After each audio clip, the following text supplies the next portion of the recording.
मृणाली पिळणकर. तुम्ही पाहत आहात LS मराठी. सकाळचे 10 वाजता आहेत. पाहुयात राज्यातील काही महत्त्वाच्या घडामोडी. जालन्यात अल्पवयीन मुलीला फूस लावून पळवून नेणाऱ्याला पोलिसांनी ठोकल्या बेड्या. अपहरण झालेल्या 15 वर्षीय मुलीची सुटका. 22 वर्षीय संशयिताला सोलापुरातून अटक. कोल्हापूरच्या मजरेवाडी बस्तवाड अकियाट ढेरी रस्त्यावरील वादग्रस्त 200 वर्ष जुन्या वडाच्या झाडावर कुऱ्हाड.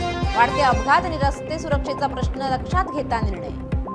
अखेर झुंज अपयशी. महाराष्ट्राच्या लेकीचा अमेरिकेत अखेरचा श्वास.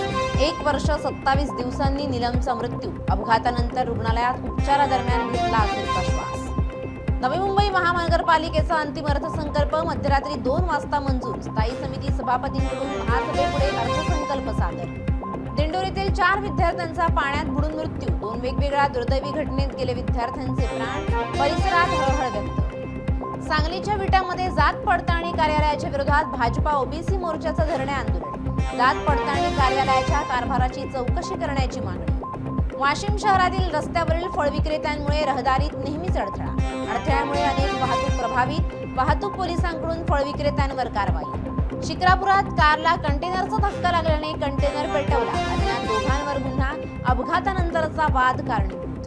रायगडच्या महाडमध्ये बिबट्याच्या हल्ल्यात 2 कालवडींचा जागीच मृत्यू. शेतकऱ्याचं मोठं आर्थिक नुकसान. वनविभागानं तातडीनं बंदोबस्त करण्याची ग्रामस्थांची मागणी. परभणीत सिग्नल गेल्या अनेक वर्षांपासून धुळखात. सिग्नल फक्त शोभेची वस्तू. महापालिकेचं मात्र दुर्लक्ष.